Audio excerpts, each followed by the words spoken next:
గానము చేసేదను. పరిశుద్ధాత్ముడా నీ అభిషేకము దిగి వచ్చుచున్నది కనిపెట్టు వారికి. పరిశుద్ధాత్ముడా నీ అభిషేకం దిగి వచ్చుచున్నది కనిపెట్టు వారికి. సకల కోటి పరిశుద్ధులతో నిలబెట్టుట కొరకే నన్ను నింపుచున్నావయ్యా. సకల కోటి పరిశుద్ధులతో నిలబెట్టుట కొరకే నన్ను నింపుచున్నావయ్యా. పరిపూర్ణ ఆత్మతో నిన్నే మహిమతో ఆరాధించెదను. పరిపూర్ణ ఆత్మతో నిన్నే మహిమతో ఆరాధించెదను. అందరూ శాశ్వత ప్రేమతో నన్ను ప్రేమించి విడువని కృపను నా ఎడల చూపి. శాశ్వత ప్రేమతో నన్ను ప్రేమించి విడువని కృపను నా ఎడల చూపి. వెలకట్టలేనెన్నో కార్యములు జరిగించినావే. వెలకట్టలేనెన్నో కార్యములు జరిగించినావే. నా ప్రాణమున్నంత వరకు నీ నామగానము చేసేదను. నా ప్రాణమున్నంత వరకు నీ నామగానము చేసేదను. శాశ్వత ప్రేమతో నన్ను ప్రేమించి విడువని. శాశ్వత ప్రేమతో నన్ను ప్రేమించి విడువని కృపను నా ఎడల చూపి. శాశ్వత ప్రేమతో నన్ను ప్రేమించి విడువని కృపను నా ఎడల చూపి. వెలకట్టలేనెన్నో కార్యములు జరిగించినావే.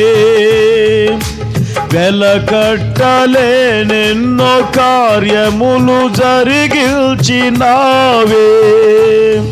నా ప్రాణమున్నంత వరకు నీ నామగానము చేసేదను. నా ప్రాణమున్నంత వరకు నీ నామగానము చేసేదను. శాశ్వత ప్రేమతో నన్ను ప్రేమించి విడువని కృపను నా ఎడల చూపి. ఆమేన్. నా విమోచకుడా నా రక్షణకై కలువరి సిలువలో బలి అయితివే. నా విమోచకుడా నా రక్షణకై కలువరి సిలువలో బలి అయితివే. నీ రక్తముతో నన్ను శుద్ధి చేసి నూతన పరచితివే. నన్ను పరిశుద్ధ పరచితివే. నీ రక్తముతో నన్ను శుద్ధి చేసి నూతన పరచితివే. నన్ను పరిశుద్ధ పరచితివే. నా పూర్ణ హృదయముతో నిన్నే ఘనముగా ఆరాధించెద. నా పూర్ణ. అందరూ చప్పట్లు కొడుతూ చక్కగా నోళ్లు తెరిచి పాటలు పాడుతూ ప్రభువును స్తుతించుదాం. గ్లోరీ.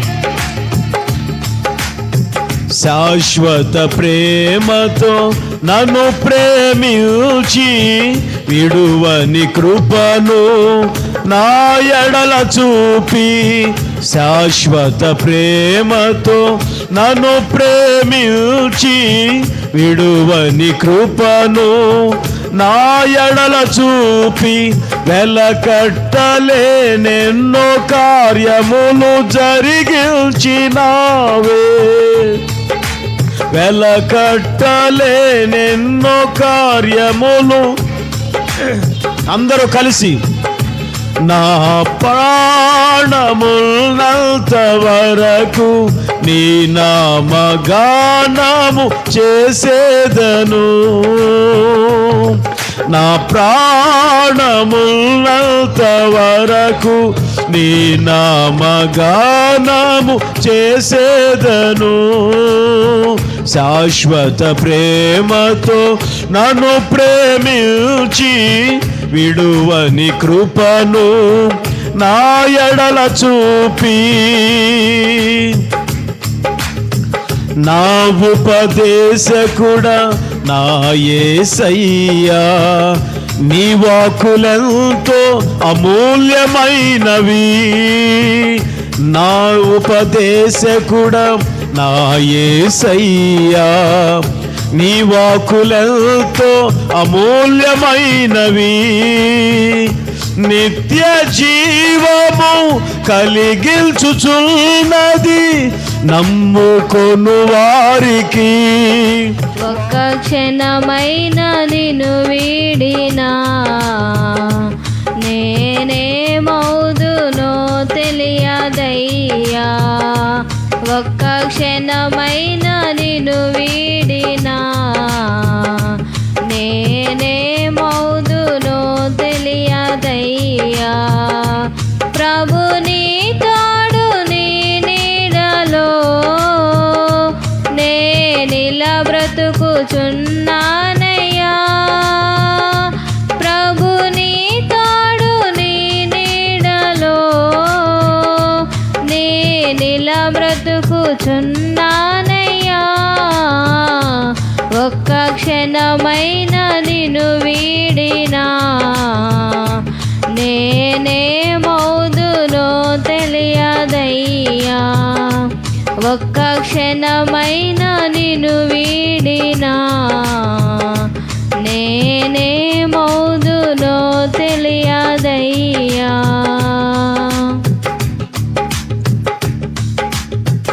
అపవాది శోధనలు నన్ను చుట్టినా, ఇహలోక శ్రమలెన్నో ఎదురొచ్చినా, అపవాది శోధనలు నన్ను చుట్టినా, ఇహలోక శ్రమలెన్నో ఎదురొచ్చినా, ఆశ్రయమైన నీ నీడలో నే నిలబ్రతుకుచున్నానయ్యా, ఆశ్రయమైన నీ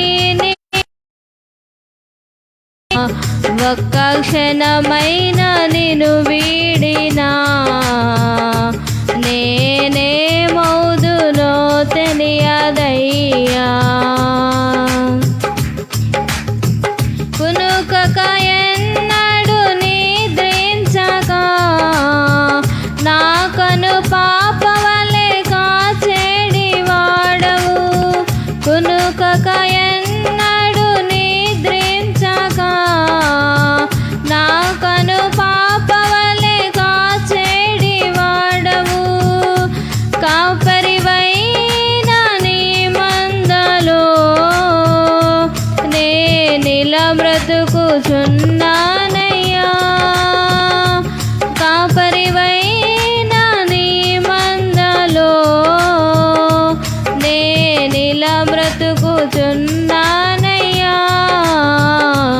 ఒక్క క్షణమైన నిన్ను వీడినా నేనేమౌదునో తెలియదయ్యా, ఒక్క క్షణమైన నిన్ను వీడినా నేనేమౌదునో తెలియదయ్యా.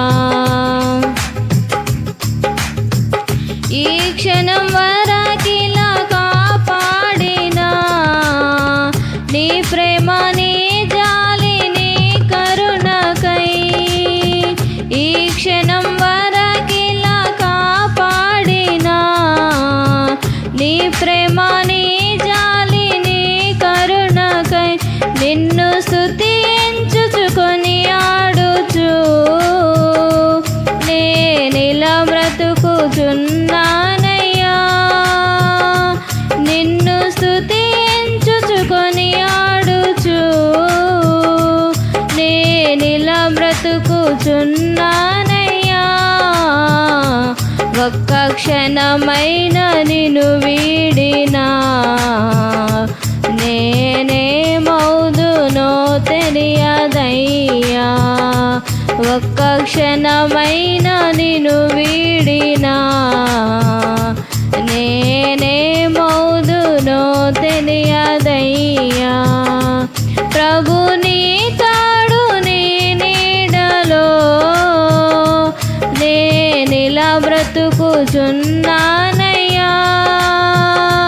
ప్రభు నీ తాడు నీ నీడలో నేనిలా బ్రతుకుచున్నానయ్యా ప్రభు నీ తాడు నీ నీడలో నేనిలా బ్రతుకుచున్నానయ్యా ప్రభు నీ తాడు నీ నీడలో నేనిలా బ్రతుకుచున్నానయ్యా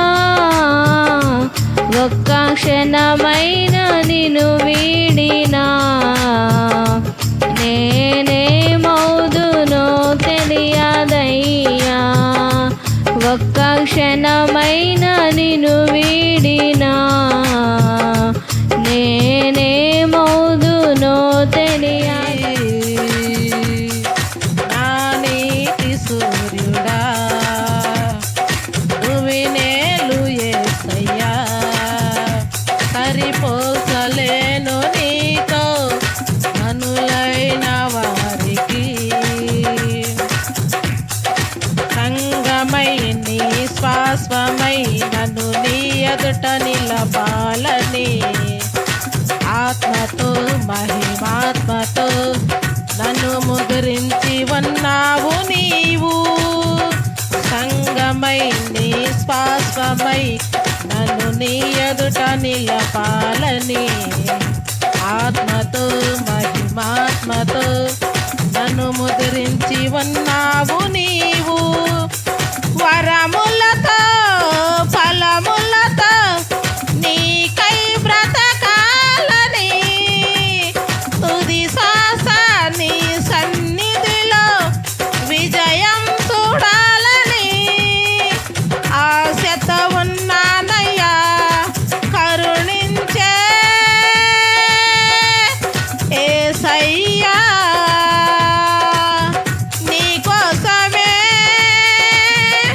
నా జీవితం నిన్ను చేరే ఆశయం తీరాలని నిన్ను చూసే ఆ క్షణం రావాలయ్యా నా నీతి సూర్యుడా భూమినేలు యేసయ్యా సరిపోసలేను నీతో అనులైన వారిని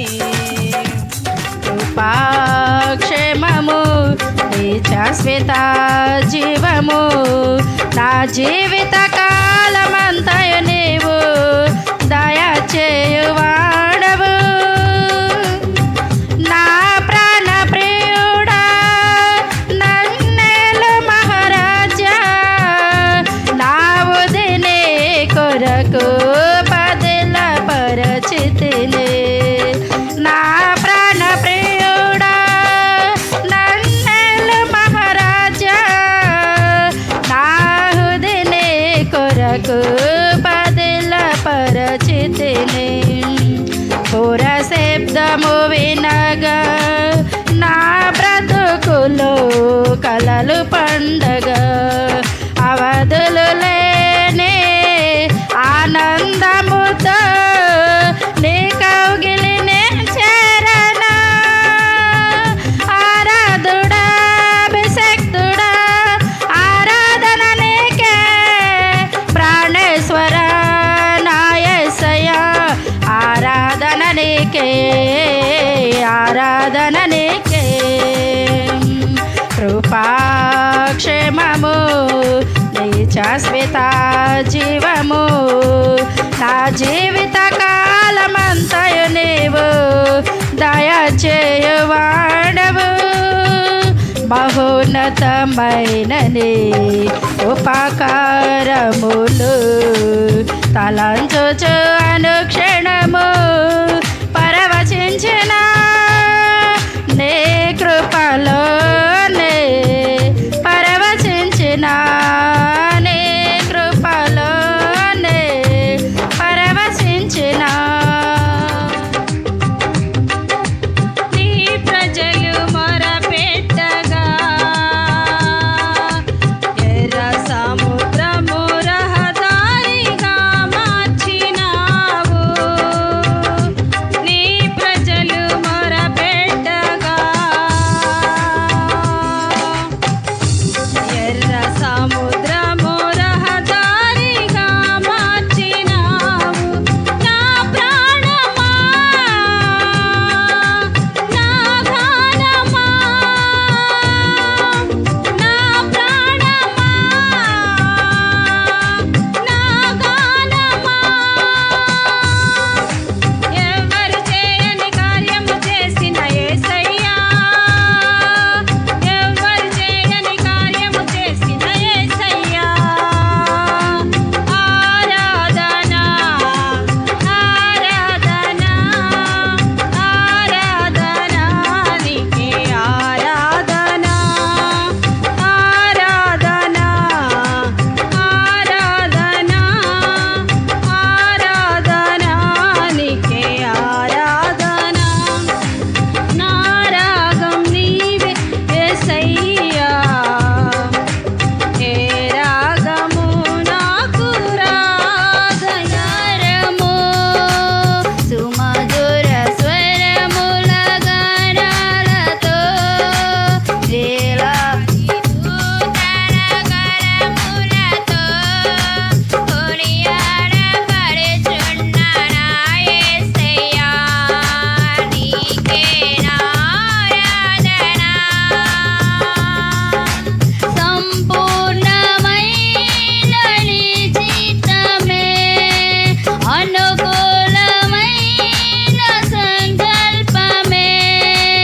సంపూర్ణమైన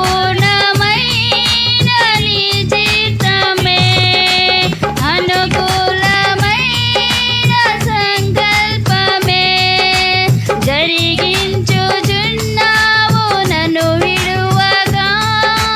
నా ధైర్యము నీవేగా, నీవే నీవే నా జయ గీతము, నీవే నీవే నా స్తుతి గీతము, నీవే నీవే నా జయ గీతము, నీవే నీవే నా స్తుతి గీతము. సుమధుర స్వరముల గానాలతో వేలాది దూతల గళములతో కొనియాడబడుచున్న నా యేసయ్యా, నీకే నా ఆరాధన. వేలాది నదులన్నీ నీ మహిమను తరంగపు పొంగులు నీ బలమును. ఉన్నవాళ్ళు బైబిల్ తీసి లోకా సువార్త 19వ అధ్యాయం 5వ వాక్యాన్ని ప్రతి ఒక్కరు కూడా చదవండి. యేసు ఆ చోటికి వచ్చినప్పుడు కన్నులెత్తు చూచి, జక్కయ్య త్వరగా దిగుము, నేడు నేను నీ ఇంట ఉండవలసి ఉన్నదని అతనితో చెప్పగా అతడు త్వరగా దిగి సంతోషముతో ఆయనను చేర్చుకొనెను. చాలండి. అక్కడ అందరు తలలు పైకి ఎత్తండి. నేను కొంచెం ఆ విషయాలు మీకు వివరిస్తాను, అందరూ వినండి. యేసు ప్రభు ఎరుకో పట్టణాలు గుండా పోవచ్చు. ఆ ప్రాంతంలో చాలా అద్భుతాలు, మహత్కార్యాలు, సూచక క్రియలు జరిగిస్తూ ఆ ప్రాంతం అంతా సంచరిస్తూ ఉన్నటువంటి దినాలవి. ఆ ప్రాంతంలో ఇంటి పన్నులు వసూలు చేసే ఒక సుంకపు గొత్తదారుడు, అతని పేరు జక్కయ్య. ఏం పేరండి? జక్కయ్య. ఇతడు బహుధనవంతుడని రాయబడి ఉందండి. అతడు ధనవంతుడు. ఆ ధనాన్ని ఎలా సమకూర్చుకున్నాడు, ఎలా సంపాదించాడు అని చూస్తే, అతడు అనేకమైనటువంటి త్రోవల్లో వెళ్ళి ఇంటింటికి కట్టించుకోవలసినటువంటి ఆ పన్నుకు మించి డబ్బును కట్టించుకొని, ఇంకా ఓ విధంగా మీకు అర్థమయ్యే భాషలో చెప్పాలంటే, సకల విధములైన అడ్డదారులు తొక్కి ఆ యొక్క డబ్బుని సమకూర్చి ధనవంతుడైనట్టుగా మనకు అక్కడ కనబడతా ఉంది. ధనవంతుడు అవ్వడానికి ఎంత నీచమైన పనైనా చేస్తారు. ధనవంతుడు అని అనిపించుకోవడానికి ఎంత ఘోరమైన పనైనా జరిగిస్తాడు.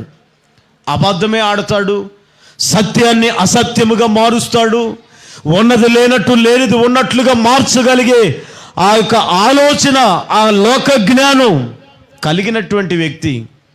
పిల్లలు గమనించండి, ధనవంతుడని పేరు మాత్రమే ఉంది, కానీ ఆ ఊరిలో ఒక్కళ్ళు కూడా అతను చూసి జక్కయ్య బాగున్నావా అన్న మనిషి లేడండి. ఎందుకో తెలుసా? అతడు చేసిన పని, అతడి సంపాదన, అతడి యొక్క విధానం ఎవరికి నచ్చదు. చూసిన వాళ్ళందరూ వాడా ఒక పనికిమాలినోడు, ఒక క్రూరుడు, ధనపిశాచి పట్టింది అనని ఆడుపోసుకునే వాళ్ళే, కానీ అతన్ని మెచ్చుకొని అతన్ని పరామర్శించగలిగే ఆ మంచి మనసు ఎవరికీ లేదండి. అయితే అలాంటి పరిస్థితుల్లో ఉన్న ఈ జక్కయ్యకి, అలాంటి దుర్మార్గపు పనులో ఉన్న ఈ జక్కయ్య గురించి బైబిల్లో ఏమని రాయబడి ఉందంటే, కింద మనం చదివితే అతడు పాపమును చేసే ఆ పాపమును ఒప్పుకుంటున్నాడంట. అక్కడ చదవండి ఆ మాట.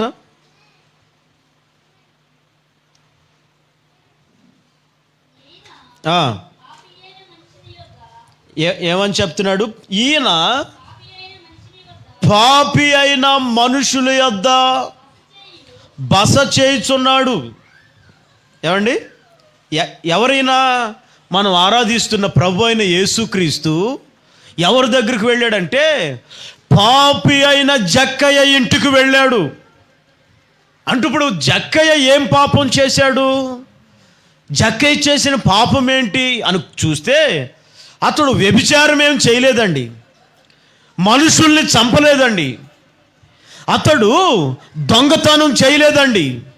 అతడు ఏం చేశాడు తెలుసా? పన్నులు వసూలు చేసేటప్పుడు ఉన్నదానికి మించి వాళ్ళతో చెప్పి ఆ డబ్బులన్నిటిని వసూలు చేసినట్లుగా గమనిస్తున్నాం. ఈ పని చేసి అతడు ఏమయ్యాడంటే పాపి అని రాయబడుతుంది అతని గురించి. ఏమని రాయబడిందండి? పాపి అని రాయబడింది.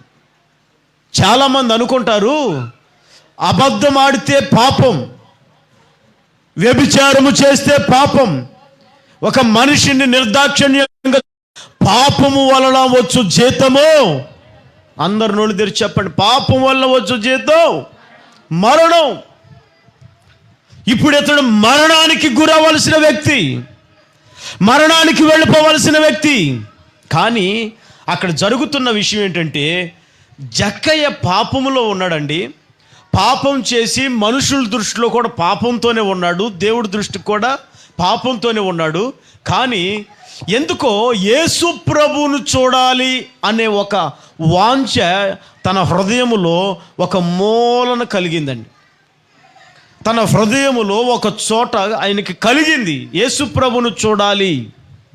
ఆ మాట అనుకున్న వెంటనే ఆయనను చూడడానికి ఎంతో సిద్ధపాటుతో ఆయన ఉన్న చోటికి ఆయన బయలుదేరి వచ్చాడే కానీ యేసు ప్రభు చుట్టూ విస్తారమైన ప్రజలు ఉండడం వల్ల ఆయన దగ్గరికి వెళ్ళలేకపోయాడు, ఆయనతో కూడా ఒక్క మాట మాట్లాడలేకపోయాడు. అనుకున్నాడు ఏది ఏమైనా ఆయన్ని రోజున చూడాలి, ఆయన్ని కలవాలి అని అనుకొని, అబ్బో ఇక మనకి ఇంతమంది ప్రజల్లో మనకి ఎక్కడ తీరిక దొరుకుతుందిలే, ఆయన కలిసే అవకాశం లేదులే, సర్లే ఇంకోసారి ఎప్పుడన్నా వద్దామని వెళ్ళిపోలేదండి.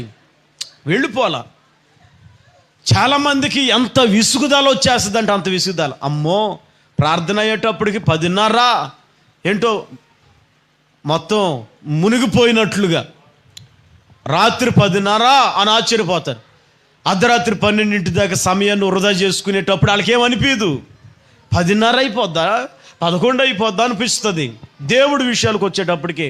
కానీ మనం విసుగుపడినట్లుగా యేసుని నమ్మామని, యేసుని వెంబడిస్తున్నామని, యేసు రక్తంలో కడగబడ్డామని, ఆయనతో గడిపే సమయము ఒకవేళ నీకు లేకపోవచ్చు, విసుగుదల నీకు కలగవచ్చు.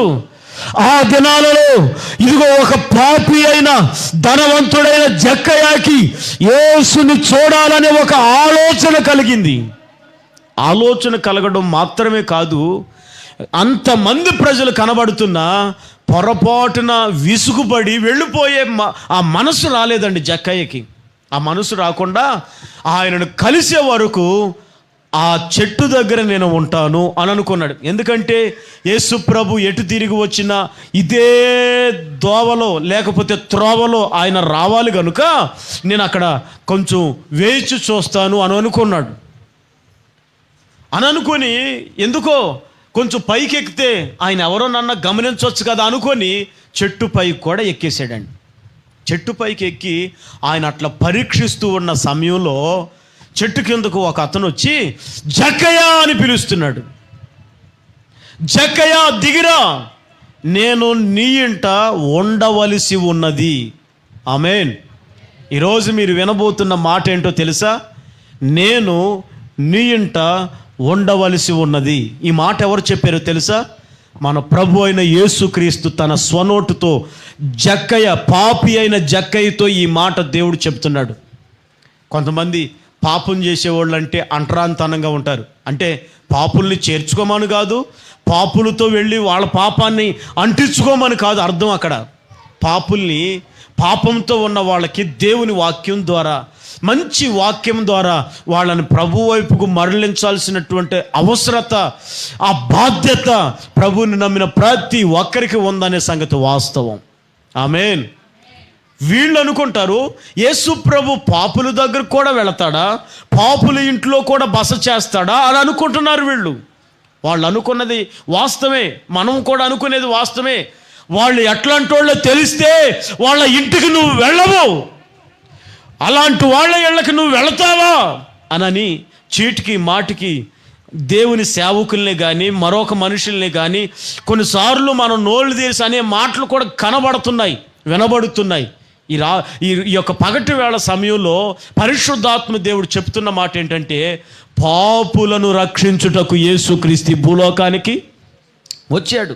నీతిమంతుల్ని రక్షించడానికి రాలేదు ఆయన. నేను నీతిమంతుణ్ణి అని అనుకుంటున్నావా? నీతిమంతుణ్ణి అనుకుంటే ప్రభువు వచ్చింది నీకోసం కాదు.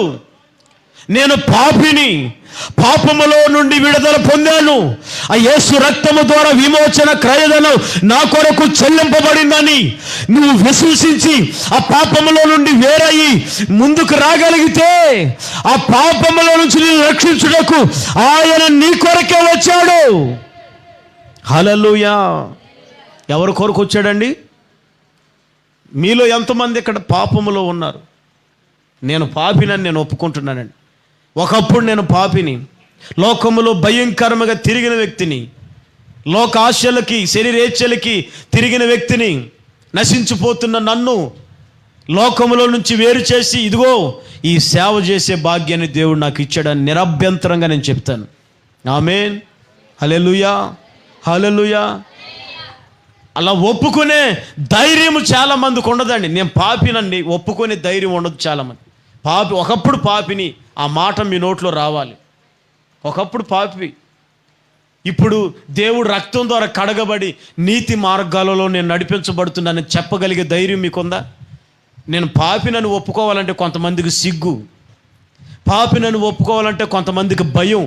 పాపినంటే ఏం పాపం చేశాను అనుకుంటారో, పాపినంటే నిజమేగా నువ్వు పాపి అనుకుంటారేమో, నువ్వు అనుకున్నా అనుకోకపోయినా పాపి అంటారు. అవునా?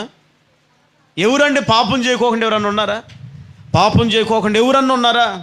ఇప్పటికీ కొంతమంది పాపం చేయకోకుండా నేనున్నానని చెప్పుకునే వాళ్ళు ఎవరన్నా ఉన్నారా? చేతులు ఎత్తండి. ఎవరు లేరండి. ఆ ధైర్యం చాలదండి.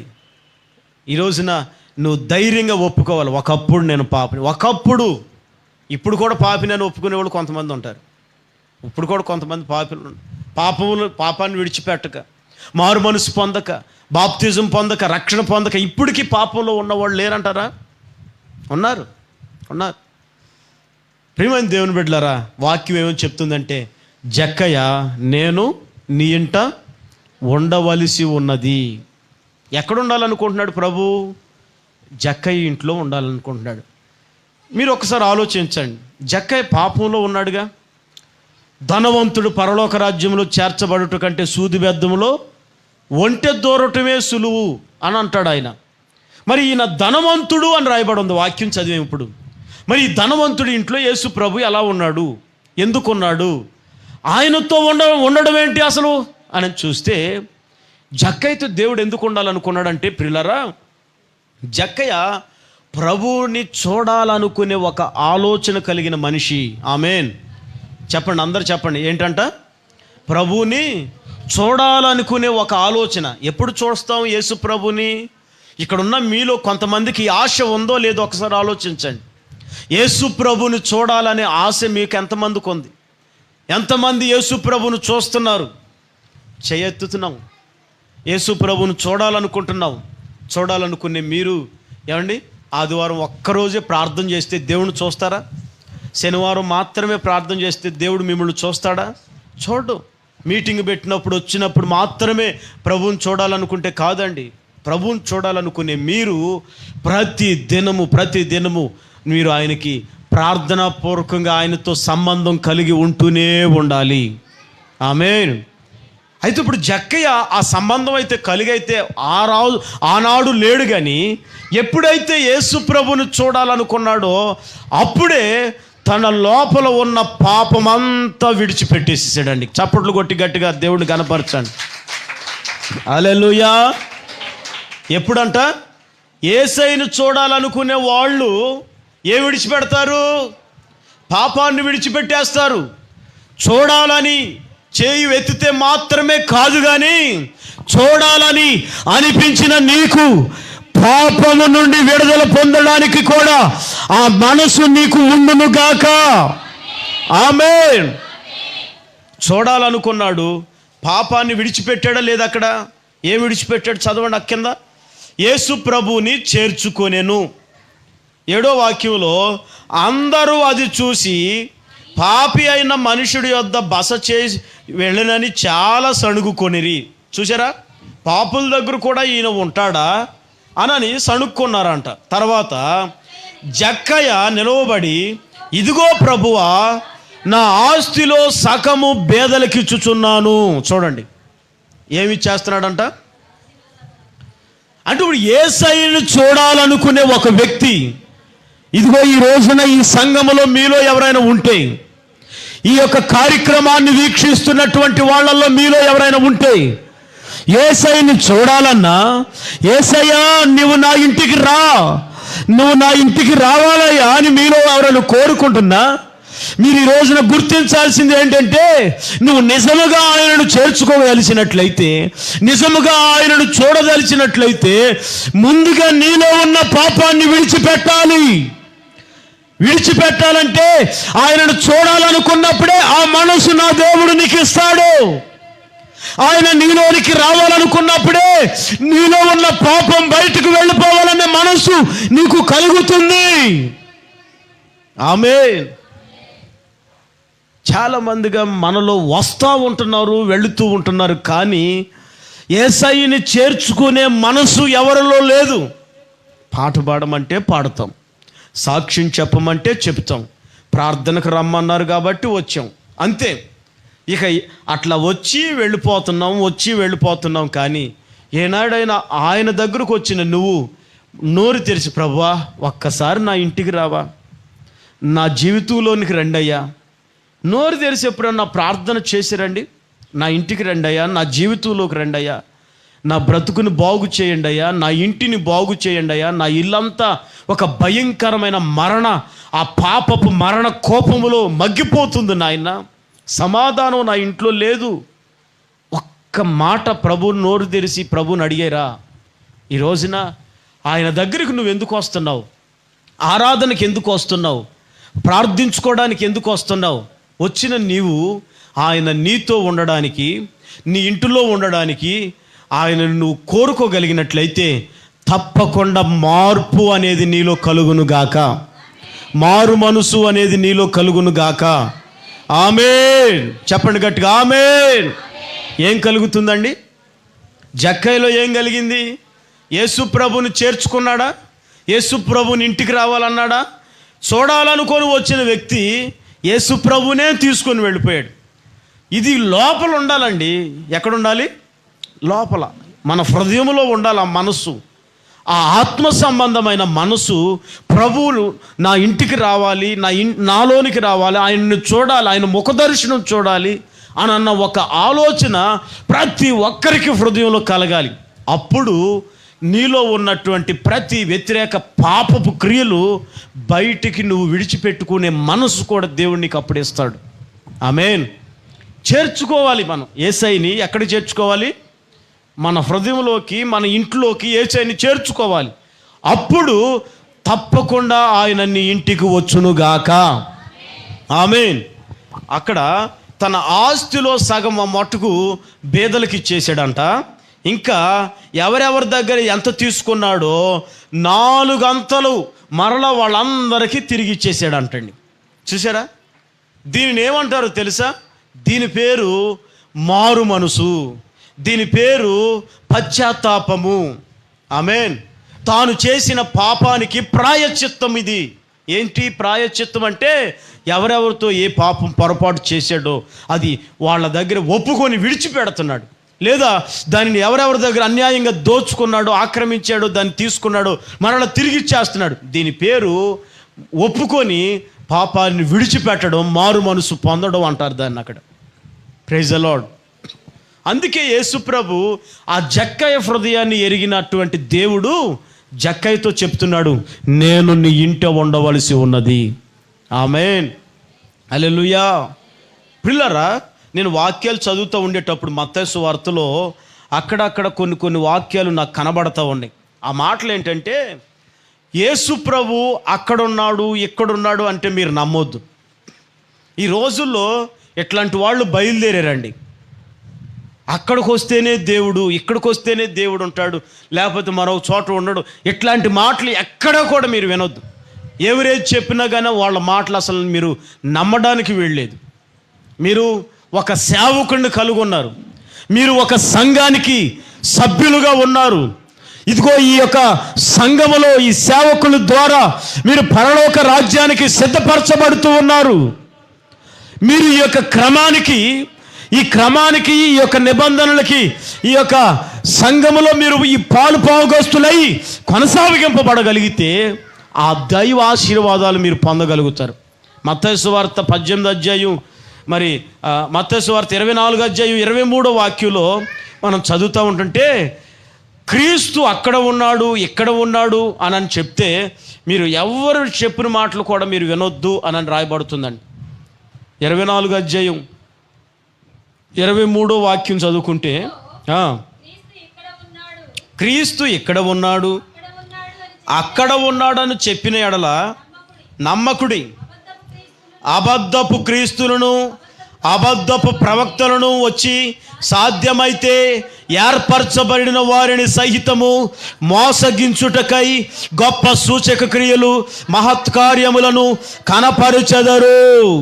చూడండి అక్కడ అర్థమవుతుందండి. అక్కడ క్రీస్తు అక్కడ ఉన్నాడు, ఇక్కడ ఉన్నాడు అని చెప్తే నమ్మొద్దు, అక్కడికి వెళ్ళొద్దు. అవసరమైతే అబద్ధ క్రీస్తులు, ఎవరంట వీళ్ళు? అబద్ధ క్రీస్తులు. క్రీస్తు అంటే ఒక్కడే కదా. మరి ఇక్కడ మనం గమనిస్తూ ఉంటుంటే అబద్ధపు క్రీస్తులు వచ్చే కాలం సమీపించింది. సంఘాలను విడగొట్టడం, సంఘములో ఉన్నటువంటి ప్రజలను ఇటు అటు చెదరగొట్టడం. హల్లెలూయా. చెప్పండి గట్టి, హల్లెలూయా. ఏమండి, ఇక్కడ ఒక సంఘం ఉందండి. మనకు ఇక్కడ ఒక సంఘం ఉంది. సంఘం ఉంటే సంఘం పక్కన మరొక సంఘం పెట్టేవాడిని ఏమంటారు?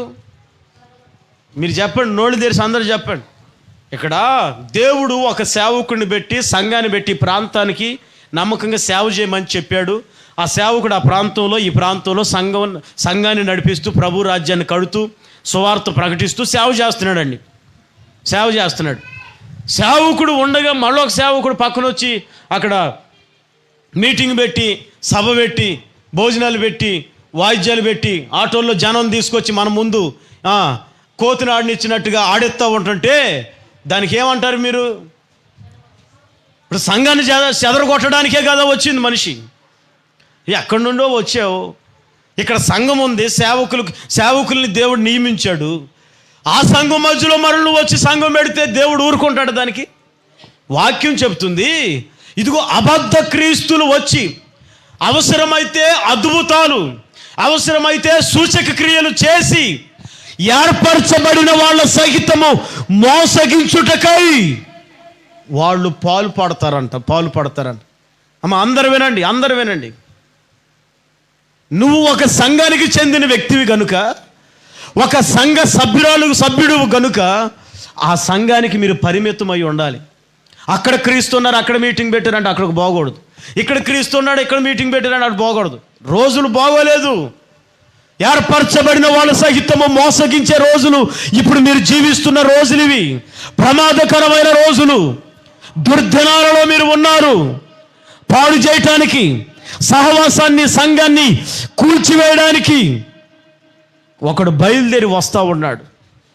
చాలా జాగ్రత్త. అక్కడ ఉన్నాడు, ఇక్కడ ఉన్నాడు అంటే నమ్మబాకండి.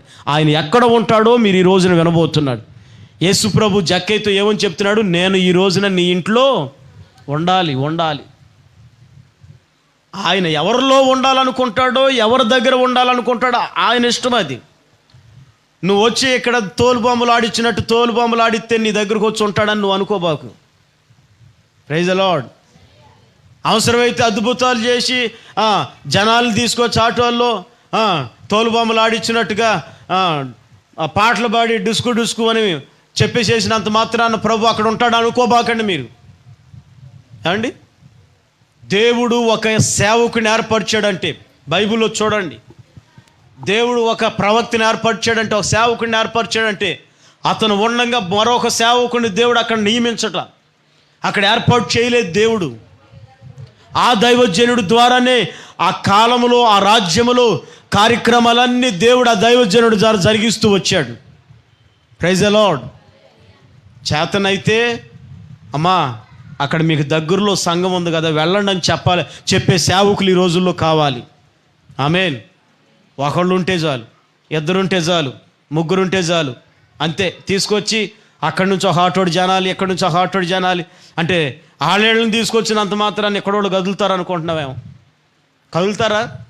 వీళ్ళు కదిలేవాళ్ళు కాదు. వీళ్ళు చెంచల మనసు కలిగిన వాళ్ళు కాదు. వీళ్ళు అటు ఇటు ఊగే జమ్ము గడ్డి రెల్లు వలె ఉన్నవాళ్ళు కారు. వీళ్ళు ఎవరంటే దేవుని చేత ప్రతిష్ఠించబడిన సంఘము. ఆమేన్. హల్లెలూయా. కనుక నా ప్రియమైన దేవుని బిడ్డలారా, యేసయ్య ఎక్కడ ఉంటాడు? ఈ రోజున మీకు కొన్ని విషయాలు నేను తెలియపరుస్తాను. ఆయన ఎక్కడ ఉంటాడంటే బైబిల్ తీసి ప్రతి ఒక్కళ్ళు కూడా చదవండి. బైబిల్ తీసి మత్తయి సువార్త 18వ అధ్యాయం 20వ వాక్యాన్ని తీసి చదువుకుందాం. ఏలయనగా ఇద్దరు ముగ్గురు నా నామమున ఎక్కడ కూడి ఉందురో అక్కడ నేను వారి మధ్యన ఉందునని చెప్పెను. అందరూ ఒకసారి గట్టిగా ఆమేన్ అని చెప్పండి. ఆమేన్. మొదటిదేమో ధనవంతుడు పాపి అయిన జక్కయ్య ఇంట్లో యేసయ్య ఉన్నాడండి. ఎందుకని? మారు మనసు పొందే ఒక మంచి అనుభవం అక్కడ కనబడుతుంది. యేసయ్యను చూడాలనే మనసు కనబడుతుంది అక్కడ. యేసయ్యని తన హృదయంలోకి, ఇంట్లోకి చేర్చుకునే మనసు కనబడుతుంది అక్కడ. అందుకే దేవుడు ఆయన దగ్గర ఉండాలనుకున్నాడు. ఇంకా మనం జకర్యా గ్రంథంలో గనక చదివితే 10వ అధ్యాయంలో సియోను నివాసులారా ఉత్సహించుడి, నేను వచ్చి మీ వద్ద నివాసము చేసేదను అంటాడు అక్కడ. ఆ మాట కూడా మనం చదివితే సబ్జెక్ట్ బాగుంటుంది అక్కడ. జకర్యా గ్రంథంలో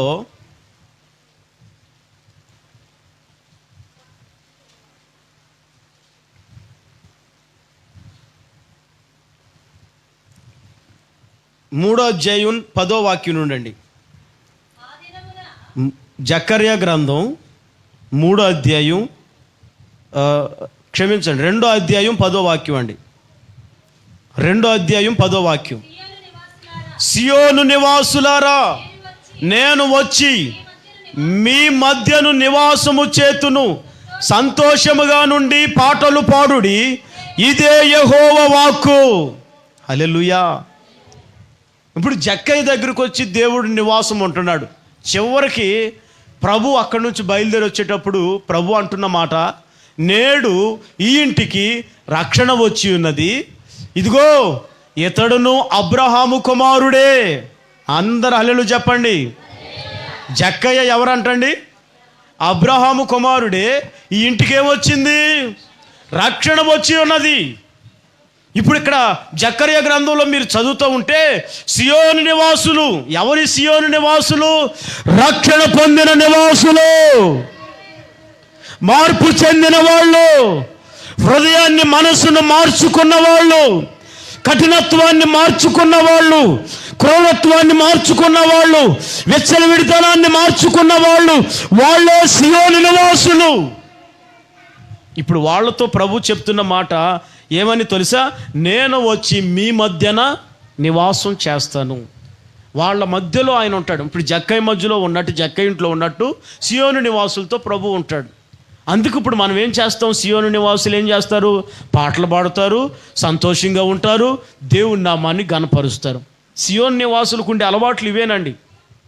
అందరూ ఆమేన్ చెప్పండి. సియోను నివాసులకి ఏ అలవాట్లు ఉంటాయి? పాటలు పాడటం, సంతోషంగా ఉండడం, ప్రభువుని మహింపరచడం, రక్షణ పొంది మారు మనసు పొంది ప్రభువుని స్తుతించడం. ఇది ఎవరికి ఉంటుంది అలవాటు? సియోను నివాసులకు ఉంటుంది. అదే సియోను నివాసులు కాదనుకోండి, పని చేస్తాం.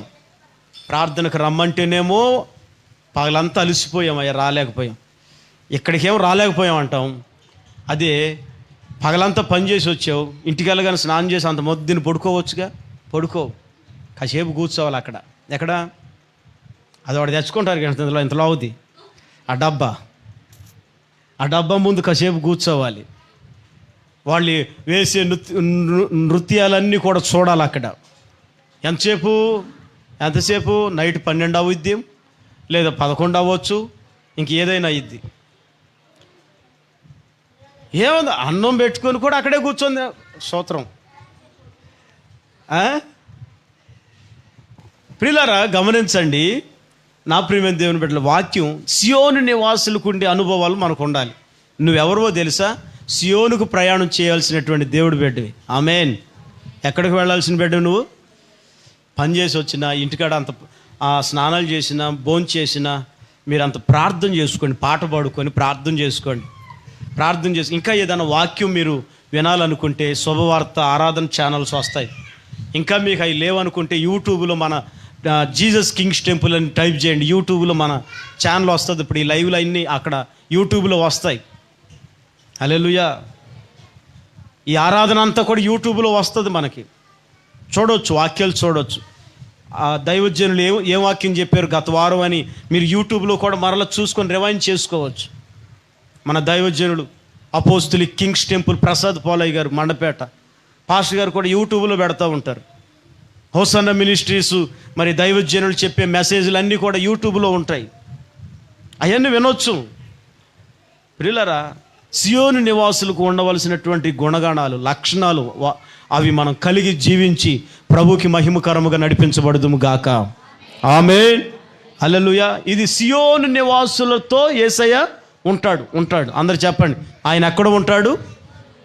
రెండో మాట నేను చెప్పేది ఏంటంటే, ఎక్కడ నా నామం పేరట 2 లేదా 3 ఉంటారు, కూడుకుంటారో వాళ్ళ మధ్యన నేను ఉంటాను.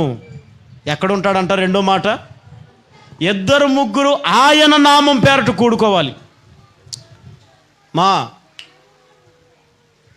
ఆయన నామం పేరట 2గా 3గా కూడుకోవాలి. యేసయ్య నామం పేరట కూడుకోవాలి. ఇప్పుడు మీరు డ్వాక్రా గ్రూప్ తరపున కూడుకున్నారనుకోండి, 10 మంది కూడుకుంటారు. యేసయ్య అక్కడ ఉండడు. మహిళా మండలం తరపున కూడుకున్నారనుకోండి, అక్కడ ఉండడు. లేదా మరొక కార్యక్రమానికి పంచాయతీలకి రచ్చబండలకి కూడుకున్నారనుకోండి, ఆయన అక్కడ ఉండడు. లేదా కాస్త ఇంట్లో మరి బోరు కొట్టి బయటకు వచ్చి ఆ రోడ్డు మీద ఆ చెట్టు కింద బల్ల మీద కూర్చొని 10 మంది ఆడ కాస్త మాట్లాడుకుంటున్నారు అనుకోండి, అక్కడ ఉండడు ఆయన. ఉంటాడా? బస్ స్టాండ్లో కూడుకుంటూ అక్కడ ఉండడు ఆయన. మార్కెట్లో కూడుకుంటూ అక్కడ ఉండడు ఆయన. ఆయన ఎక్కడ ఉంటాడంటే దేవుని నామము పేరట. అందరు చెప్పండి, ఎక్కడండి? దేవుడి యొక్క నామము పేరట. ఆమేన్. మన సభలప్పుడు, ప్రత్యేక ఆశీర్వాద కూడికలప్పుడు నేను మిమ్మల్ని ఇద్దరిద్దరుగా ముగ్గురుగా వెళ్ళి పాంప్లెట్లు పంచిపెట్టమని చెప్తాను. అప్పుడు మీరు ఎవరి పేరట కూడుకొని వెళుతున్నారో తెలుసా? 2 కానీ 3 కానీ పాంప్లెట్లు పంచడానికి దేవుడి నామము పేరట మీరు వెళుతున్నారు. అంటే ఇప్పుడు మీతో కూడా యేసయ్య వస్తాడు. మీరు ఏ ఇంటికి అడుగుపెట్టి పాంప్లెట్ ఇస్తున్నారో మీతో పాటు ఎవరుంటారు? యేసయ్య ఉంటాడు. మీరు ఆ పాంప్లెట్ ఇచ్చేటప్పుడు రండమ్మ అని చెప్పేటప్పుడు, రండయ్య అని చెప్పేటప్పుడు ఆ మాటకి దేవుడు అక్కడ ఉండి ఆమేన్ అని చెప్తూ ఉంటాడు. హల్లెలూయా. వాళ్ళని నడిపిస్తూ ఉంటాడు. హల్లెలూయా. ఆయన నామం పేరట మీరు కూడుకోవాలి. అంత మాత్రమే కాదండి, ఆయన నామం పేరట ఇద్దరిద్దరుగా వచ్చి ఇక్కడ పరిచర్య చేయమని చెప్పానా లేదా? మందిరం పరిచర్య, ప్రార్థన చేసే పరిచర్య, మరి ఇక్కడ మరి ప్రతి ఆదివారం మరి ఆ విందు చేసే కార్యక్రమాలే కానీ అవన్నీ కూడా ఇద్దరిద్దరుగా వచ్చి మీరు పరిచర్య చేయాలని చెప్పాను. అట్లాగే మీరందరూ కూడా వచ్చి ఇద్దరిద్దరుగా వచ్చి మందిర పరిచర్య చేస్తున్నారు. ఆ వంట కార్యక్రమ పరిచర్య చేస్తున్నారు. మరి ఆ పరిచర్య అయిపోయాక ప్రార్థన చేసి వెళుతున్నారా? ప్రార్థన చేసి మందిరం కడిగాక మరి వెళ్ళేటప్పుడు ప్రార్థన చేసి వెళుతున్నారుగా. ఆ ప్రార్థన చేసి ఇక్కడ కూడుకొని చేసే ఆ కార్యక్రమం ఉందే, అక్కడ దేవుడు మీ మధ్యలో ఉంటాడు. ఆమేన్. ఇది నేను ఊరకనే ఈ క్రమాన్ని మీకు పెట్టలేదండి. ఆయన ఎక్కడైతే ఉంటాడో అక్కడ మిమ్మల్ని ఉంచితే మీరుండే చోట ఆయన ఉంటాడు, ఆయన ఉండే చోట మీరు కూడా ఉంటారు. కనుక అక్కడ మీకు ఒక ఆశీర్వాదం కలుగుతుంది, అక్కడ మీకు ఒక దీవెన కలుగుతుంది, అక్కడ ప్రభు యొక్క కృప, ఆ మేలులు దేవుడు మీకు దయచేస్తూ ఉంటాడు. అందుకే ఇద్దరుగా ముగ్గురుగా మిమ్మల్ని ఏర్పాటు చేసి ఈ కార్యక్రమానికి పరిచర్యకి పురమాయించి మిమ్మల్ని పంపడం, ఆ కార్యక్రమాన్ని జరిపించడం జరుగుతుంది. ఆమేన్. కనుక ప్రియులారా, ఎవరు ఈ పరిచర్యను వదులుకోవడానికి ఇష్టపడవద్దు, వాయిదా పెట్టడానికి ఇష్టపడవద్దు, ఒక్కళ్ళనే పంపించొద్దు. ఇద్దరుగానే రండి, ఇద్దరుగా వచ్చి చేయండి, ప్రార్థన చేయండి. ఇద్దరు చేయడం ద్వారా ఆ ఇద్దరి మధ్యలో ఎవరు ఉంటారు? యేసయ్య ఉంటాడు. లేదు ఒక్కళ్ళుగా వచ్చారనుకోండి, ఆడావుడిగా వచ్చి ఆడావుడిగా వెళ్ళిపోతారు, ప్రార్థన చేసుకోలేరు, ప్రభుతో గడపలేరు, ఆ దీవెనలు కూడా అదే ఇద్దరు ఉన్నారనుకోండి, ధైర్యంగా పరిచర్య చేస్తారు, దేవుడి మాటలు చెప్పుకుంటారు, ప్రార్థన చేసుకోగలుగుతారు. ఆమేన్. మనం దేవుడి మాటలే చెప్పుకోవాలి ఇద్దరుగా ఉన్నప్పుడు. అందరూ అర్థమవుతుందన్న మాటలు. ఏ మాటలు చెప్పుకోవాలి? ఇద్దరుగా ఉన్నా ముగ్గురుగా ఉన్నా ఎవరి మాటలు చెప్పాలి? మీరు ఎవరో తెలుసా? సియోను నివాసులు మీరు. అందరూ చెప్పండి, ఎవరు మీరు? సియోను నివాసు. మీ పక్కన వాళ్ళతో చెప్పండి, నువ్వు సియోను నివాసివి అని చెప్పండి. యేసయ్య మాటలే మనం మాట్లాడుకోవాలని చెప్పండి. యేసయ్య పాటలు పాడుకోవాలని చెప్పండి. ప్రభువుని స్తుతించాలని చెప్పండి. ఆమేన్. అర్థమవుతుందా? అర్థమవుతుంది.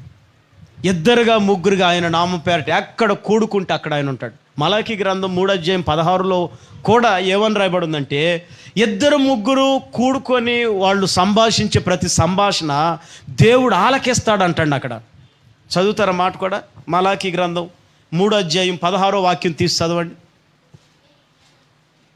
జకర్యా తర్వాత ఉంటుందండి, చివరి గ్రంథం పాత నిబంధనలో 16 చదవండి.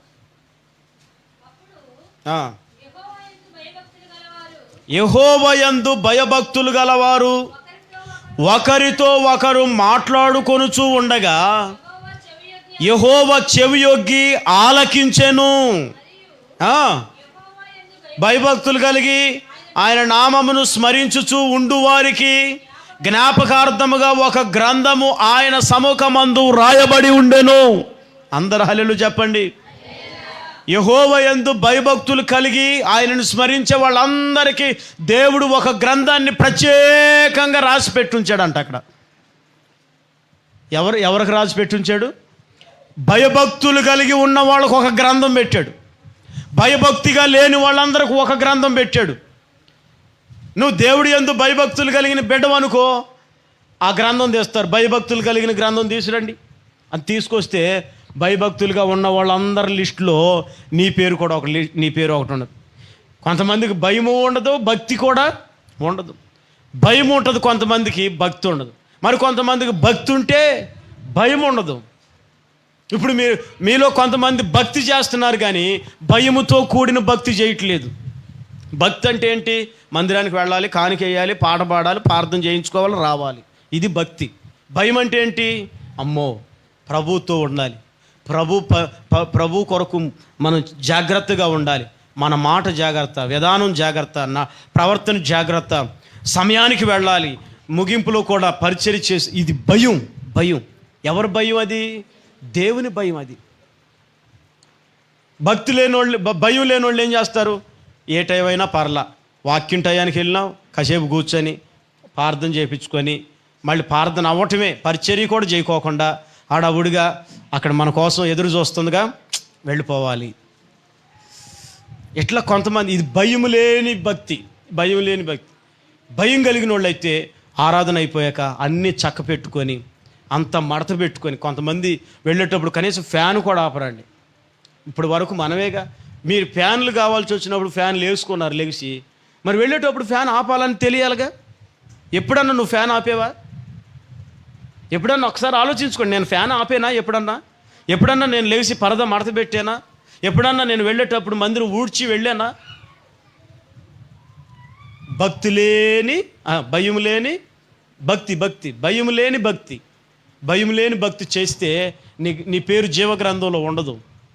భక్తి భయము, భయము భక్తి రెండూ కలిగి ఉండాలి మనం. ఆమేన్. చేసే భక్తి అట్లా చేస్తున్నావు, దాంతోపాటుగా కొంత భయాన్ని కూడా యాడ్ చేయండి. Praise the lord. హల్లెలూయా. ఆ భయాన్ని కూడా మీరు దాంతో కూడా యాడ్ చేసినప్పుడు మీ జీవితం ప్రభు ఆశీర్వాదకరంగా మార్చునుగాక. ఆమేన్. అక్కడ రాయబడుతున్న మాట, యెహోవా యందు భయభక్తులు కలిగిన వాళ్ళు ఒకరితో ఒకరు మాట్లాడుకొనుచుండగా. మీరు ఒకరితో ఒకరు మాట్లాడుచు ఒకళ్ళనొకళ్ళు చెవులు కొరుక్కుంటూ ఉండగా, చెవులు కొరుక్కునేవాళ్ళు ఏం మాట్లాడుకుంటున్నారో దేవుడు వింటాడంట. అక్కడ ఏమండి, మీరు ఎవరో తెలుసా అండి?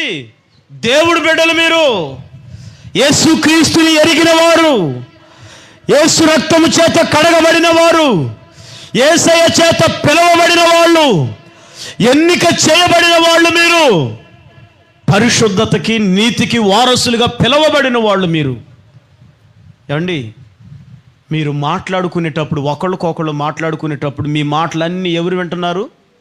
యేసయ్య వింటున్నాడు. మీ సంభాషణలన్నీ, మీ మాటలన్నీ కూడా ఆయన ప్రతి మాట ఆయన మీ వద్ద నుండి ఆయన వింటూ ఉంటున్నాడు.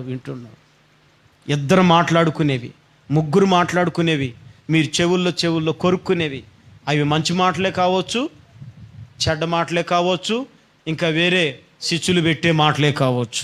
ఏ మాటలైనా కానీ దేవుడు వింటాడు. మంచి మాట్లాడేవనుకో, మంచికి తగ్గట్టుగా నీకు ప్రతిఫలం బుక్కులో రాసి పెడతాడు. ఇంకా వేరే మాటలు మాట్లాడేవనుకోండి, అవి మరొక దాంట్లో పెడతాడు. నీ మాటలు జాగ్రత్తగా ఉండాలి. నీ మాటలు వింటున్నాడు ఆయన. ఆమేన్. మత్తయి సువార్తలో ప్రభు అంటాడు, బయట నుండి లోపలికి వెళ్ళే దానివల్ల ఎవరు అపవిత్రపరచబడరు, కానీ లోపల నుంచి బయటకు వచ్చే దాని వల్లనే మనుషులు అపవిత్రపరచబడుతున్నారు అని ఉందండి. దేనివల్ల అపవిత్రపరచబడుతున్నారంట? బయట నుండి లోపలికి వెళ్ళేది. ఇప్పుడు ఈ కళ్ళు ఉండే, బయటవన్నీ చూస్తాయి, చూస్తే అది ఎక్కడికి వెళుతుంది? ఇప్పుడు లోపలికి వెళుతుంది. అలాగే ముక్కు ఉంది, బయటదంతా వాసన చూస్తుంది, అదంతా ఇప్పుడు ఎక్కడికి వెళ్తుంది? చెవులు ఉన్నాయి, లోకంలో ఉన్న వార్తలన్నీ చెవులు ఇప్పుడు అవన్నీ ఎక్కడికి వెళ్తున్నాయి? లోపలికి వెళ్ళి వాటిని నువ్వు జీర్ణించుకునే పరిస్థితుల్లో ఉండగలిగితే సరే. నువ్వు జీర్ణించుకోలేని పరిస్థితుల్లో ఒకవేళ ఉంటే వినుకోకుండా ఉండడమే మంచిది, చూడకోకుండా ఉండడమే మంచిది, వాసన చూడండి. ఇప్పుడు నేను చెప్పిన మాట మత్తయి సువార్త 15వ అధ్యాయం 17వ వాక్యంలో ఉందండి.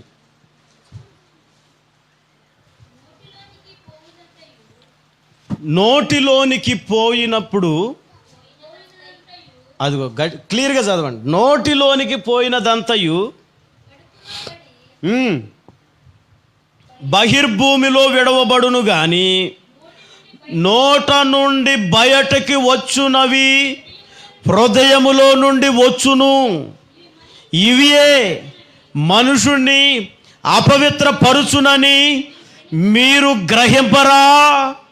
చూడండి, నోట్లో నుండి బయటకు వచ్చే దాని వల్లనే నువ్వు అపవిత్రపరచబడతావు.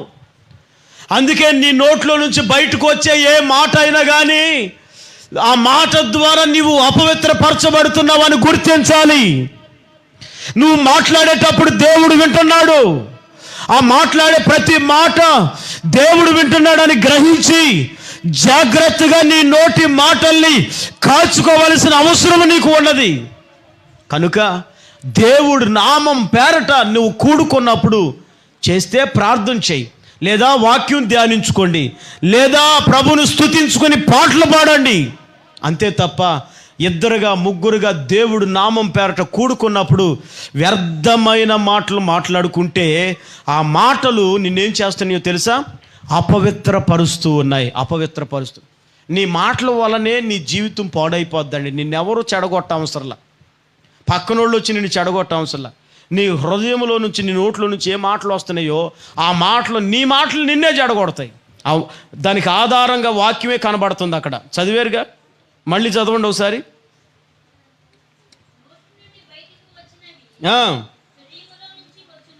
హృదయములో నుండి వచ్చును, ఇవే మనిషిని అపవిత్రపరుచుచున్నవని మీరు గ్రహింపరా? ఏమేమి వస్తున్నాయి అంట బయటికి, లోపల నుంచి? అదిగో చూడండి ప్రియులారా, నీ నోట్లో నుండి వచ్చే ప్రతి మాటలో ఆ మాట దేనికి సంబంధించిందో ఇక్కడ రాయబడి ఉంది. అమ్మ, అందరూ వింటున్నారా? నీ నోట్లో నుండి వచ్చే ప్రతి మాట, ఆ మాట దేనికి సంబంధించి నువ్వు మాట్లాడుతున్నావో అక్కడ రాయబడుతుంది. చదవండి. దురాలోచనలతో కూడిన మాట, నరహత్యలు, వ్యభిచారము, వేశ్యగమనములు, దొంగతనములు, అబద్ధ సాక్ష్యములు, దేవదూషణలు హృదయములో నుండే వచ్చును. ఇవి మనుషుణ్ణి అపవిత్రపరుచును గాని చేతులు కడుగు కొనక భోజనం చేయటం మనిషిని అపవిత్రపరచమని దేవుడు చెప్పారు.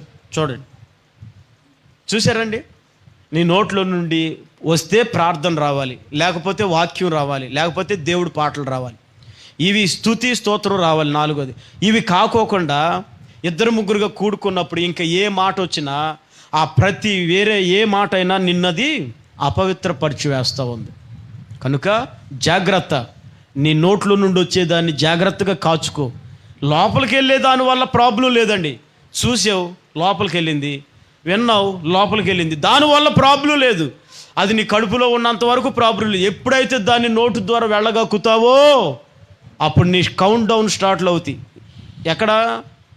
ఎక్కడ అపవాదిగాడు చూస్తూ ఉంటాడు.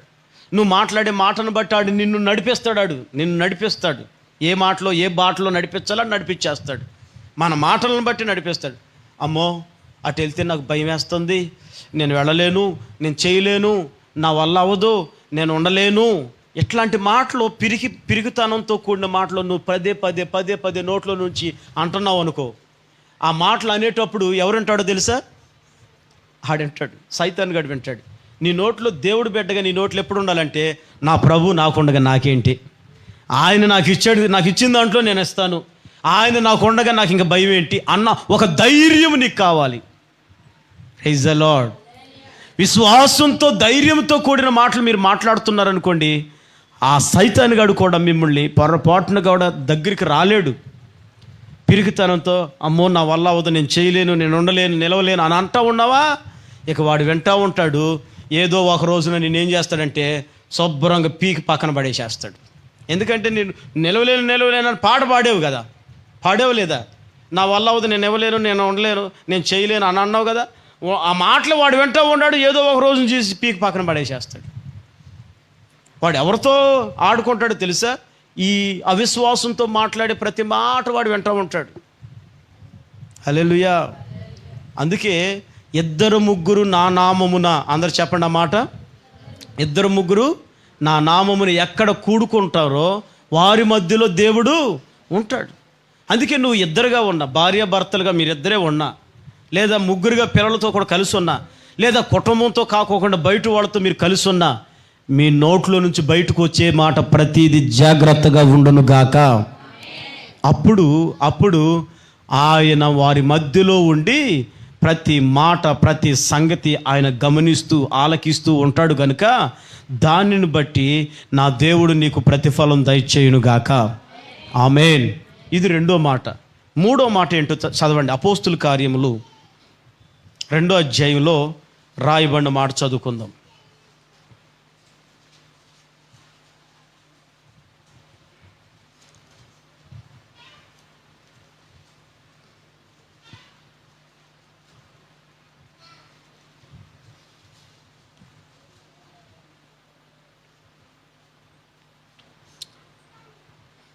చదవండి. 2వ అధ్యాయం 1వ వాక్యం నుండి చదువుకుందాం.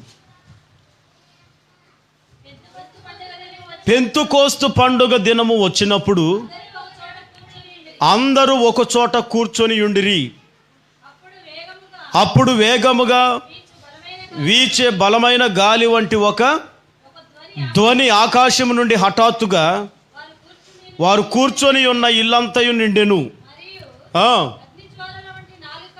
అగ్నిజ్వాలల వంటి నాలుకలు విభాగింపబడినట్లుగా వారికి కనబడి వారిలో ఒక్కొక్కనికి మన మీద రాలగా అందరూ పరిశుద్ధాత్మతో నిండిన వారై ఆ ఆత్మ వారికి వాక్శక్తిని అనుగ్రహించిన కొలది అన్య భాషలు మాట్లాడసాగిరి. అందరూ చప్పట్లు కొడుతూ స్తోత్రం చెప్పండి, కళ్ళు మూసుకొని స్తోత్రాలు చెబుతూ చప్పట్లు కొడుతూ కళ్ళు మూసుకొని గణపరచండి, గణపరచండి, గణపరచండి, గణపరచండి, గట్టిగా ప్రభువుని మహిమపరచండి బిగ్గరగా. స్తోత్రం, స్తోత్రం, స్తోత్రం. ఆమేన్. 3వదిగా ఆయన ఎక్కడ ఉంటాడంటే ఆయన నామం పేరటండి అక్కడ పెంతుకోస్తు పండుగ దినమందు ఇంచుమించు ఎంతమంది కూడుకున్నారంట? అందరూ ఒక చోట కూడుకొని ఉన్నారు. వాళ్ళు అక్కడ ఎందుకు కూడుకున్నారంటే ప్రియులారా, అక్కడ మనం గమనిస్తూ ఉంటాం. 14వ వాక్యం, 1వ అధ్యాయం 14వ వాక్యంలో మనం అక్కడ గమనిస్తే వీరందరూ, వీరితో కూడా కొందరు స్త్రీలను, యేసు తల్లి అయిన మరియు ఆయన సహోదరుడు ఏక మనసుతో ఎడతెగక ప్రార్థన చేయుచుండిరి. ఆ కాలమందు ఇంచుమించు 120 మంది సహోదరులు కూడి ఉండగా పేతురు వారి మధ్యలో నిలిచి ఎట్లా నేను చూడండి. చాలు ఎంతమంది కూడుకొని ఉన్నారంట? 120 మంది అక్కడ కూడుకొని ఉన్నారంటండి. 120 మంది ఒక చోట కూడుకున్నారు. కూడుకొని ఏం చేస్తున్నారు? అందరు అక్కడ చూసారా? కూడుకొని ఏం చేశారండి వాళ్ళు? అక్కడ ఒక చోట కూడుకొని ఏక మనసుతో ఎడతెగక ప్రార్థన చేయుచుండిరి. అందరు చెప్పండి, ఏక మనసుతో ఎడతెగక ప్రార్థన చేయుచుండిరి. వీళ్ళందరూ ఎక్కడ కూడుకున్నారు? ఒక చోట. ఎంతమంది? 120 మంది. ఈ 120 మంది కూడా ఒక చోట కూడుకొని ప్రార్థన చేస్తూ ఉంటే ప్రార్థన చేసే వాళ్ళ మధ్యలోనికి దేవుడు దిగి వచ్చాడు.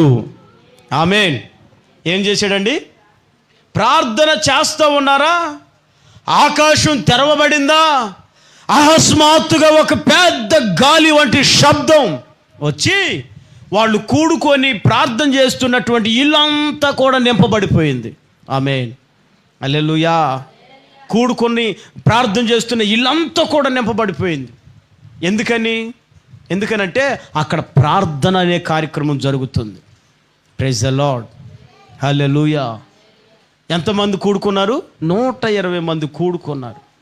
వాళ్ళ మధ్యలోనికి దిగి వచ్చాడు. సాధారణంగా దిగి రాలేదు ఆయన, నామకార్థముగా దిగి రాలేదు ఆయన. ఎలా దిగి వచ్చాడు తెలుసా? బలమైన శక్తితో దిగి వచ్చాడు, బలమైన అభిషేకముతో దిగి వచ్చాడు, బలమైన ఆత్మతో దిగి వచ్చాడు. వచ్చినవాడు ఓరకను చూస్తూ ఉండట్లేదండి, వాళ్ళందరి మీద వాలాడంట. అందరు చప్పట్లు కొట్టి మరొకసారి స్తుతులు చెప్తూ కళ్ళు మూసుకొని దేవుడి గణపరచండి, గణపరచండి. దేవుడు నీ మీదకు దిగి వచ్చినట్లుగా, దేవుడు నీ మీద ఉండినట్లుగా, నీ మీద వ్రాలినట్లుగా, ఇదిగో మన మధ్యలో ఉండినట్లుగా. స్తోత్రం, స్తోత్రం, స్తోత్రం, స్తోత్రం, స్తోత్రం. ఆమేన్. నా ప్రియమైన దేవుని బిడ్డలారా, ఇప్పుడు మీరు అందరూ సంఘముగా కూడుకొని ఇక్కడ ప్రార్థన చేస్తూ ఉంటే దేవుని అభిషేకం మీ మీదకు దిగవచ్చును గాక. ఆమేన్. అయితే ఏక మనసుతో ప్రార్థనే చేయాలి. మీ దృష్టి, మీ ఆలోచన ఇటు అటు ఇంటి దగ్గర ఎక్కడో పెట్టబాకండి. ఇక్కడికి వచ్చినప్పుడు నిండు మనసుతో ప్రభువుని ఆరాధించండి. నీ మనసంతా ప్రభు మీదే నిలుపుకోండి. ఆ ప్రభు మీ మీదకి దిగివచ్చును గాక. మీ మీదకి ఆయన దిగి వస్తే ఏం జరుగుతుందో తెలుసండి? అక్కడ ఏం జరుగుతుందో తెలుసా? వాళ్ళకి వాక్శక్తి వచ్చిందంట, వాళ్ళకి ఎక్కడ లేని బలం వచ్చిందంట, వాళ్ళు ఎక్కడ లేని శక్తి చేత నింపబడి అన్య భాషలు మాట్లాడుతూ ఉన్నారంట. అక్కడ ధైర్యాన్ని పొందుకోగలిగారంటండి. ఏం పొందుకోగలిగారు? ఆ కింద 5వ వాక్యంలో చదివితే, ఆ కాలమున ఆకాశము క్రింద నుండి ప్రతి జనముల నుండి వచ్చిన భక్తిగల యూదులు యెరూషలేములో కాపురం ఉండేది. ఈ శబ్దము కలుగగా జనులు గుంపు కూడి ప్రతి మనుషుడు స్వభావముతో మాట్లాడుట విని కలవరపడెను. విభ్రాంతి నొంది ఆశ్చర్యపడి, ఇది మాట్లాడుచున్న వీరు కాదు, గలిలయులు కారు, మనలో ప్రతివాడు తాను పుట్టిన దేశ భాషల్లో వీరు మాట్లాడుట మనం వినుచున్నామే, ఇదేమిటి అని ఆశ్చర్యపోయారు. ధైర్యం తెచ్చుకొని దేవుడి యొక్క బలాన్ని పొందుకొని ప్రభునందు వాళ్ళు ఆనందిస్తూ ఉన్నారండి. మరి ఈ రోజున నా ప్రియమైన దేవుని బిడ్డలారా, దేవుడి మందిరంలోకి వస్తున్న నీవు ఇంకా పిరికి ఆత్మతోనే ఉన్నావా? భ్రమపరుచు ఆత్మతోనే మీరు పీడించబడుతున్నారా? పిరికి ఆత్మతో మీరు ఉన్నారా? భ్రమపరుచు ఆత్మతో పీడింపబడుతున్నారా? ఇదిగో ఇక్కడ కూడుకొని ఉన్నాను, మీ మీదకి నా దేవుడు బలముగా వీచే గాలి వంటి ఒక శబ్దంతో మీ మీదకి దిగవచ్చునుగాక, మిమ్మల్ని కమ్ముకొనుగాక, మీ పైన ఓలుగాక, మీలో ఉండునుగాక, పిరికి ఆత్మని కొట్టివేయునుగాక, భ్రమపరుచు ఆత్మను కొట్టివేయునుగాక. ఆమేన్. వివేచించే ఆత్మ మీ మీదకు దేవుడు దయచేయును గాక. గ్రహింపు శక్తిని మీకు అనుగ్రహించును గాక. వివేచన శక్తి దేవుడు అనుగ్రహించును గాక. మనోనేత్రాలు తెరువును గాక, హృదయాన్ని తెరుచును గాక, ధైర్య ఆత్మ దేవుడు మీకు అనుగ్రహించును గాక. ఆమేన్. కనుక ప్రియమైన దేవుని బిడ్డలారా, ఆయన ఎక్కడ ఉంటున్నాడో తెలుసా? ఆయన ఎదుట ఏకముగా కూడి ప్రార్థించే వాళ్ళ మధ్యలో ఆయన ఉంటున్నాడు. ఆమేన్. ఇద్దరుగా ముగ్గురుగా ఆయన నామం పేరట కూడుకునే వాళ్ళ మధ్యలో ఉంటున్నాడు. ఆమేన్. ఆయన ఎక్కడ ఉంటున్నాడు తెలుసా? ఒక పాపి మార్పు చెంది రక్షణ పొందుతానంటే ఆ పాపి గుండెల్లో ఇంట్లో ఉండి వాళ్ళని సంపూర్ణ కృపతో నింపగలిగిన దేవుడు. ఆమేన్. కనుక ఈ కొద్ది మాటలు ప్రభు మన వినికిడిలో నీరు కట్టి ఫలింపు చేయునుగాక. అందరూ కూడా ఒకసారి లేచి నిలబడి ప్రార్థన చేసుకుందాం. అందరు నిలబడండి, ప్రార్థన చేసుకుందాం. గనుడవు, గొప్పవాడవు నాయన, ఈ రోజున ఈ పగటి వేళ ఆరాధనలో మా అందరితో కూడా ప్రత్యేకించి మీరు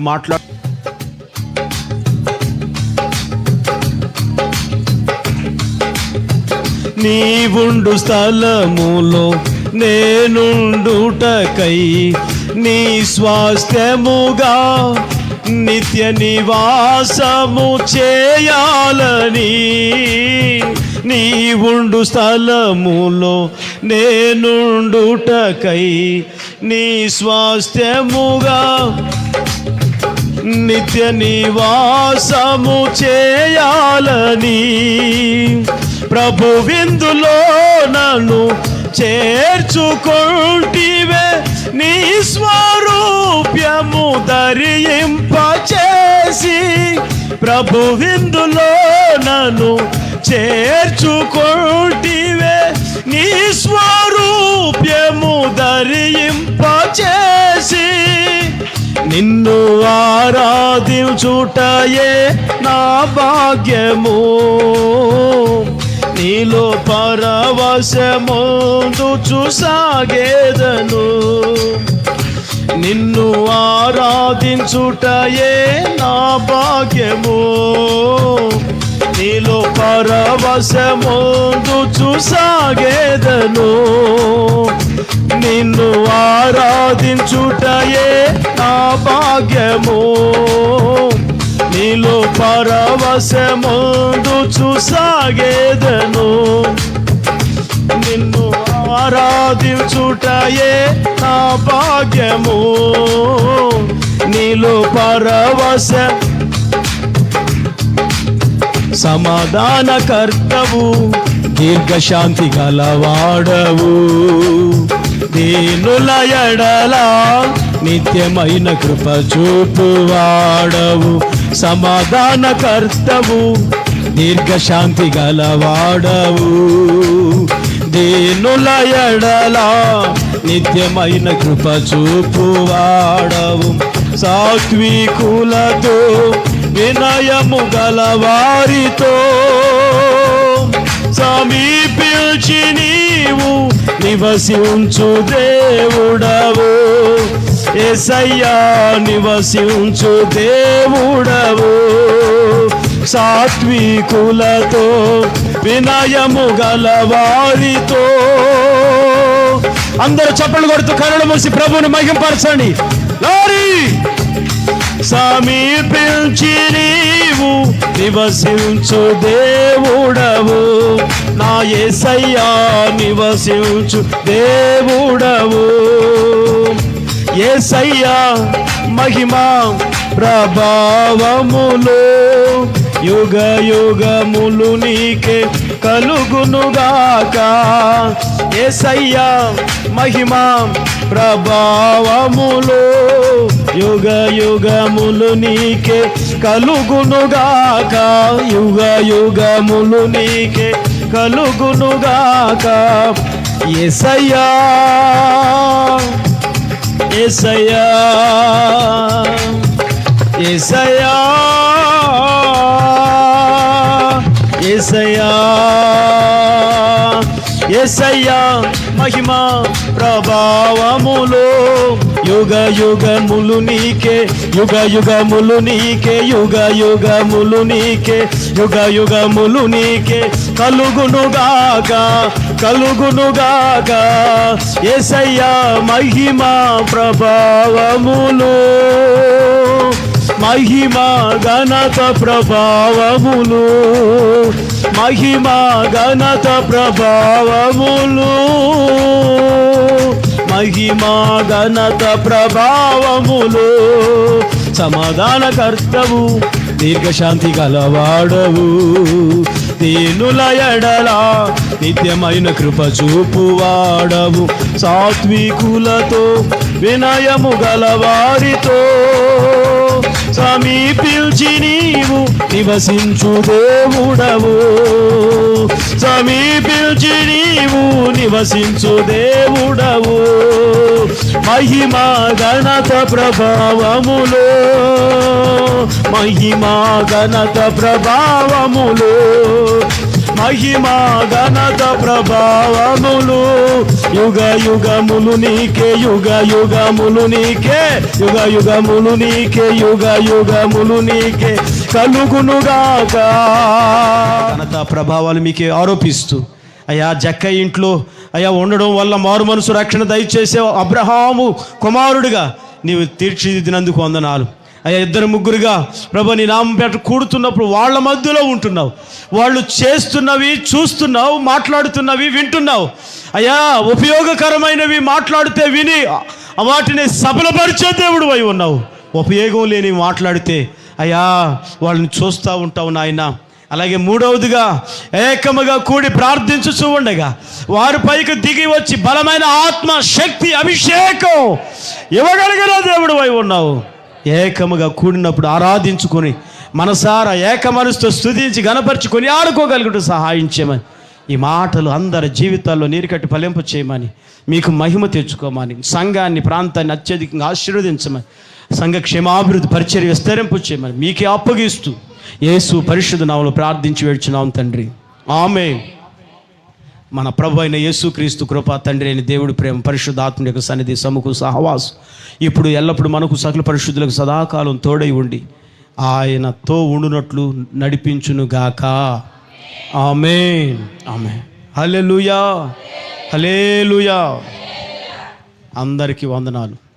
ఈ యొక్క ఆరాధన ఎంతటితో ముగించబడింది. ప్రార్థన చేయించుకుని